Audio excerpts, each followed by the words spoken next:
Hi everyone, welcome to digital GK classes. तो जैसा कि आपको पता है कि कल से हमारा एसएसटी स्टार्ट हो चुका है और कल हम लोगों ने किया था 70 तक। जिसने भी कल की क्लास नहीं देखी है, डे 1 डे 2 करके अभी स्टार्ट हुआ है, तो आप उसे ज़रूर देखें एंड प्लेलिस्ट में भी आपको मिल जाएगा। तो ये ऐसे चलता रहेगा एग्ज़ाम के पहले, मतलब एग्ज़ाम के 1-2 दिन पहले तक हम करेंगे।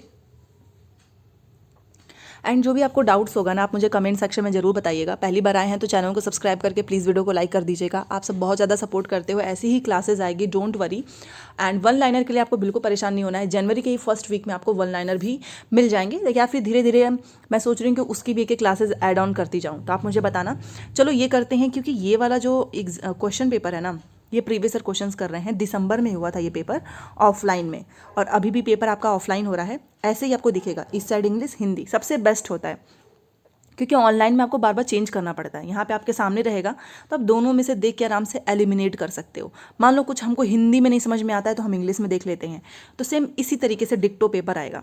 तो कल ये वाला हमने क्वेश्चन कर लिया था ना कि भारत का पहला नागरिक किसको कहते हैं, राष्ट्रपति को। इसके कल हम लोगों ने आई थिंक 40 क्वेश्चन किए थे, क्योंकि आपको पता है कि 40 आपका कंटेंट होता है, 20 आपकी पैडागोजी होती है। तो पूरा ये पेपर कंप्लीट कराना है, एक भी पेपर नहीं छोड़ना है। तो ये 40 क्वेश्चन हो गए थे कल, आज हम ये इसका आधा पार्ट कर लेते हैं, 20 क्वेश्चन। तो देखिए 71 वाला क्वेश्चन ये है कि निम्न में से किसको भारत में राज्य का पहला नागरिक कहा जाता है।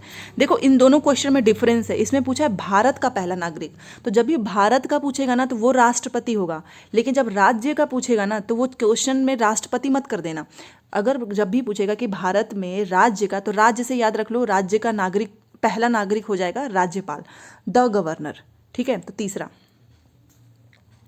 और ये उस समय क्वेश्चन पूछा था, तो ये आपको मैं अभी का पूछ लेती हूँ आपसे कि मान लो एक ऑप्शंस में हम पांचवा ऑप्शंस कर लेते हैं 17। ठीक है, 17 भी ये क्वेश्चन पूछता है कि जो हमारा वर्तमान लोकसभा है ना, वो कौन से नंबर का है। ऐसे क्वेश्चन बहुत आते हैं। तो आपको ही पता है कि अभी हमारी 17वीं चल रही है, और जब लोकसभा का चुनाव हो जाएगा उसके बाद से इसका नंबर भी चेंज हो जाएगा। तो अभी करंट में हमारी लोकसभा कौन सी चल रही है, 17वीं चल रही है। ठीक है, चलो 73 देखो, फिर से वही करंट अफेयर का क्वेश्चन, बट ये पुराना पेपर है। तो भारत का वर्तमान राष्ट्रपति कौन है, तो आपको भी पता है द्रौपदी मुर्मू, वो हमारी राष्ट्रपति हैं। तो इस समय करंट में राष्ट्रपति, ये थोड़े बहुत करंट अफेयर आप याद करके जाना। ये पूछता है कि उपराष्ट्रपति कौन है और राष्ट्रपति कौन है, कितने नंबर के हैं, ऐसे भी क्वेश्चन पूछते हैं। तो और इसके पहले आपको पता ही है रामनाथ कोविंद थे, और अभी करंट में उनका इसमें ऑप्शन नहीं है, तो द्रौपदी मुर्मू याद रखना। ठीक है, हमारी वर्तमान राष्ट्रपति। भारत के संविधान में निम्न में से किसका उल्लेख नहीं किया गया, और ये कई बार क्वेश्चन पूछता है, फिर भी लोग गलत कर देते हैं कि which of the following is not mention in constitution of India. तो देखो हमारा भारत का संविधान जिसने पढ़ा होगा वो आराम से बता लेगा क्या नहीं है। तो देखो राज्यों और केंद्र शासित प्रदेशों के नाम, सरकार का ढांचा मतलब structure of government, name of political parties, नागरिकों के अधिकार। तो इसमें से आप बताओ कौन सा हमारे संविधान में उल्लेख नहीं है। ऑब्वियस सी बात है, जो पॉलिटिकल पार्टीज के नेम है ये नहीं है हमारे संविधान में। ठीक है ना, और नहीं वाला पूछा है इसलिए तीसरा हो जाएगा। बाकी जो name of states, UT territories हैं, government of, structure of government भी है, जो राइट्स ऑफ सिटीजन्स हैं ये भी दिया है हमारे कॉन्स्टिट्यूशन में, बट पॉलिटिकल पार्टीज के नाम नहीं है मेंशन। ठीक है, तो तीसरा। नहीं पे हमेशा फोकस करना, कई बार हम नहीं भूल जाते हैं और राइट वाला आंसर करके चले आते हैं, तो नहीं पे जरूर फोकस करना। 75 देखो, राज्यसभा में सदस्यों को कौन नामांकित करता है, मतलब who nominates members to the Rajya Sabha. बहुत अच्छा क्वेश्चन है, बताइए। देखो राज्यसभा की बात हो रही है ना, और उसमें सदस्यों को नॉमिनेट कौन करता है, तो राष्ट्रपति करता है। ठीक है ना, उपराष्ट्रपति नहीं, ना ही प्रधानमंत्री, ना ही सीजेआई हमारे, कौन करेगा, द प्रेसिडेंट। तो ये पॉलिटी से क्वेश्चन उठाया है सीधे। आपको पता है ना, हिस्ट्री, ज्योग्राफी, पॉलिटी, ये 3 आपके में सब्जेक्ट है 6, 7, 8 में, तो ये पूरे प्योर पॉलिटी से क्वेश्चन आ रहा है। 76, निम्न में से कौन भारत की संविधान सभा का अध्यक्ष था। ये भी आपका पॉलिटी का क्वेश्चन है कि who among the following was the president of the constituent assembly of India. बताओ, भारत की संविधान सभा का अध्यक्ष डॉक्टर राजेंद्र प्रसाद। जो क्वेश्चन आपको नहीं याद है या फिर आपसे गलत हो रहा है ना, आप उसको अपने कॉपी में ज़रूर नोट करो, क्योंकि यही सारे क्वेश्चंस आप देखना स्टेटमेंट में भी आते हैं। निम्न में से कौन भारत का एकमात्र भारतीय गवर्नर जनरल था? Who among the following was the only Indian governor general of India? बताइए इसका राइट आंसर क्या होगा? तो इसका राइट आंसर हो जाएगा सी राजगोपालाचारी। भारत का एकमात्र ये भारतीय गवर्नर जनरल थे, सी राजगोपालाचारी। और ये सारे क्वेश्चंस हर एग्जाम में पूछता है, केवल सीटेट में नहीं, आप अभी बीपीएससी का एग्जाम देखना, उसमें भी पूछा हुआ है। अगला क्वेश्चन है कि भारत का संविधान कब अपनाया गया? ये भी बहुत अच्छा क्वेश्चन है। 15 अगस्त 1947, 26 नवंबर 1947, 26 नवंबर 1949, 26 जनवरी 1950। तो भारत का संविधान कब अपनाया गया था? तो इसका राइट आंसर होगा 26 नवंबर 1949 को जो हमारा कॉन्स्टिट्यूशन ऑफ इंडिया है उसको अडॉप्ट किया गया था। तीसरा, ठीक है। 79 पे देखो, निम्न में से किसने भारत की रियासतों को एकीकृत करने का मतलब कि इंटीग्रेट करने में एक निर्णायक भूमिका निभाई थी? Who among the following played a decisive role in integrated the princely states of India? जिसने भारत की रियासत को एकीकृत करने में एक निर्णायक भूमिका निभाई थी, इन चारों में से उनका नाम बताओ। तो वो थे सरदार वल्लभ भाई पटेल। और जब हम लोग पढ़ रहे थे ना एनसीईआरटी, तो उसमें पूरा डिटेल में एक एक चीज़ मैंने आपको बताई हुई है। तो एनसीईआरटी का तो पूरा मैंने एक तरीके से पूरा ख़त्म ही करा दिया है, 1 by 1 चैप्टर। तो वो भी आप प्लेलिस्ट में ज़रूर जाकर देखें। दूसरा, और ये हम पूरा 20 क्वेश्चन कर रहे हैं, 20 में से बताना आपके कितने स्कोर आ रहे हैं। और एक एक पेपर हम कंप्लीट करेंगे अब एक दिन में, पूरे 60 क्वेश्चन, ताकि अभी तक जितने प्रीवियस क्वेश्चन हुए हैं ना, चाहे वो 10 हुए हो, 12 हुए हों, इतना नंबर याद नहीं है, बट जितने भी हुए हैं वो आपके 12 दिन लगे या आई थिंक 13-14 डेज में कंप्लीट हो जाएगा। इससे क्या होगा ना कि आपने भी प्रीवियस क्वेश्चंस किया होगा और यहाँ से मैं भी एक बार रिवीजन कराऊंगी, तो चीज़ें आपको याद हो जाएंगी। और फिर हम बीच बीच में एनसीईआरटी के कुछ इंपॉर्टेंट टॉपिक्स भी करेंगे। 80 क्वेश्चन देखो, निम्न में से कौन भारत के संविधान की समवर्ती सूची के मामले में कार्य करता है? बहुत अच्छा क्वेश्चन है। Which of the following deal with the matters in the concurrent list of the constitution of India? बताओ समवर्ती सूची के मामले में इसमें से कौन सा कार्य करता है? तो वो है केंद्र सरकार और राज्य सरकार। ये है हमारा पहला ही इसका राइट आंसर होगा। आपको गलत चीज़ें कभी याद नहीं रखनी चाहिए, जो राइट आंसर हो वही याद रखो, पहला। 81, निम्न में से कौन भारत की संविधान सभा में मसौदा समिति के अध्यक्ष थे? मसौदा का मतलब क्या है? Drafting committee. इसके अध्यक्ष कौन थे? तो बताइए। ड्राफ्टिंग कमेटी, आई थिंक ये सभी को नाम याद होगा, डॉक्टर भीमराव अंबेडकर। सबको याद होगा ये। ऑप्शन नंबर 2, ये ड्राफ्टिंग कमेटी के अध्यक्ष थे। देखो, ये मसौदा हिंदी में थोड़ा सा हमको डिफिकल्ट लगता है, तो तुरंत आप ड्राफ्टिंग कमेटी याद रखो। जब भी ड्राफ्टिंग कमेटी आएगी ना, इसका नाम होगा डॉक्टर भीमराव अंबेडकर। ठीक है। 82, 18वीं सदी में किसके नेतृत्व में बंगाल धीरे धीरे, अब ये हिस्ट्री का क्वेश्चन है, धीरे धीरे जो है मुगल नियंत्रण से अलग हो गया? किसके नेतृत्व में बताओ? धीरे धीरे जो बंगाल है वो मुगल से अलग हो गया, मुगल के कंट्रोल से। मुर्शिद कुली खान, नादिर शाह, अलीवर्दी खान या फिर बुरहान उल मुल्क? तो वो थे मुर्शिद कुली खान। इनके नेतृत्व में बंगाल जो है ना वो मुगल के कंट्रोल से धीरे धीरे अलग हो गया। Option number 1। 83 देखो, निम्न में से किस गवर्नर जनरल ने फैसला किया कि बहादुर शाह जफर आखिरी मुगल सम्राट होंगे और उनकी मृत्यु के बाद किसी भी वंशज को शासक के रूप में पहचाना नहीं जाएगा? जब हम 1857 की क्रांति पढ़ रहे थे तो आपने देखा होगा, मैंने आपको बताया था कि जब वो वहाँ पे जब विद्रोह होता है तो इनको बहादुर शाह जफर को अपना नेता घोषित कर दिया जाता है। इसके बाद से मैंने आपको बताया था इनको रंगून के भेज दिया जाता है, रंगून के जेल में। ये भी क्वेश्चन पूछा हुआ है।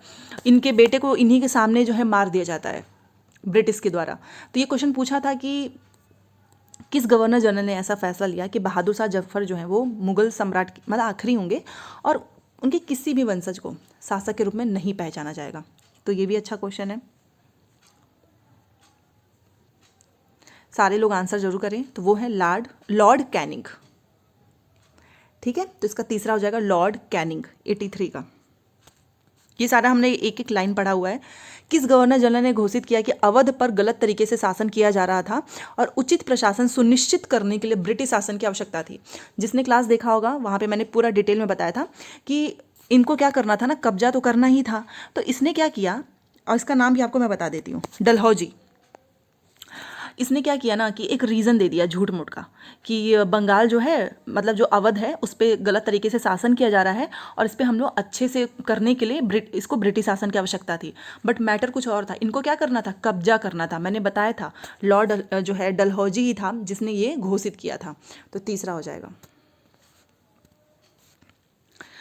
कानपुर के किस शासक ने खुद को पेशवा कहा? और ये कंफ्यूजिंग क्वेश्चन है क्योंकि इसमें नाना साहब हैं, बाजीराव प्रथम है, द्वितीय हैं, बहादुर शाह जफर है। तो नाना साहब ने कहा था ना अपने इनको खुद को पेशवा कहा था इन्होंने। तो ऑप्शन नंबर 1। 86 देखो, कारखाने के विषय में पढ़ाने के लिए सबसे उपयोगी विधि होगी। अब देखो हमको पढ़ाना है बच्चों को फैक्ट्री के बारे में, तो इसमें से सबसे बेस्ट क्या होगा? क्या हमें उनको कहानी सुनाना चाहिए या फिर किसी रिसोर्सेज पर्सन को हमको इनवाइट करना चाहिए जो कि उसमें काम कर रहे हों, या फिर हम बच्चों को विजिट करा सकते हैं, ठीक है, इंडस्ट्रियल प्लांट पे ले जाकर उनको दिखा सकते हैं, या फिर कोई डॉक्यूमेंट्री फिल्म दिखा सकते हैं। अब इस तरीके के क्वेश्चन ना हमको बहुत कंफ्यूज करेंगे क्योंकि हमको सभी सही लग रहा है। तो सबसे बेस्ट वाला इसमें से क्या होगा? सबसे बेस्ट मैंने हमेशा से बताया है कि जैसे अगर हमको गरीबी के बारे में बताना है, मान लो हमको गरीबी पढ़ाना है बच्चों को कि गरीबी क्या है, तो आप उनको कितना भी पढ़ा लो ना गरीबी के बारे में, वो उतना नहीं समझ पाएंगे। तो अगर आप उनको किसी ऐसे जगह पर लेकर जाओ जहाँ पे सच में गरीबी है, तो वो खुद की आंखों से देखेंगे ना, तो वो जितना बेहतर वहाँ पे सीख पाएंगे उतना बेहतर वो क्लास में नहीं सीख पाएंगे। तो एक होता है फील्ड विजिट, तो इसलिए इसका तीसरा ही होगा, क्योंकि जब आप विजिट कराओगे ना तो वो खुद वहाँ पर खुद से देखेंगे, खुद से एक्सप्लोर करेंगे, तो वो ज़्यादा चीज़ें सीखेंगे। तो जब भी विजिट या फिर आप कोई ऑर्गेनाइज करेंगे कहीं पर लेकर जाने के लिए, तो वो बेस्ट आंसर होता है तीसरा। एडुसेट, ये एडुसेट क्या है? What is EDUSAT? ये क्वेश्चन पूछा था, बताओ। और ये हम लोगों ने ज्योग्राफी में किया हुआ है, ज्योग्राफी का क्वेश्चन है। एडुसेट का मतलब है a man made Indian satellite, एक मानव निर्मित भारतीय उपग्रह। 4 हो जाएगा इसका आंसर।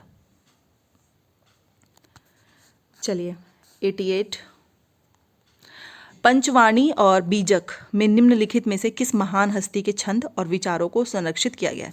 अगर पंचवाणी ना भी पढ़ा हो, हम बचपन से ही कबीरदास जी के बारे में पढ़ रहे हैं और हमेशा से बीजक का तो नाम आता ही है, तो मुझे तो लगता है कि ये सभी को बहुत ही आसान लगेगा क्वेश्चन, कबीर।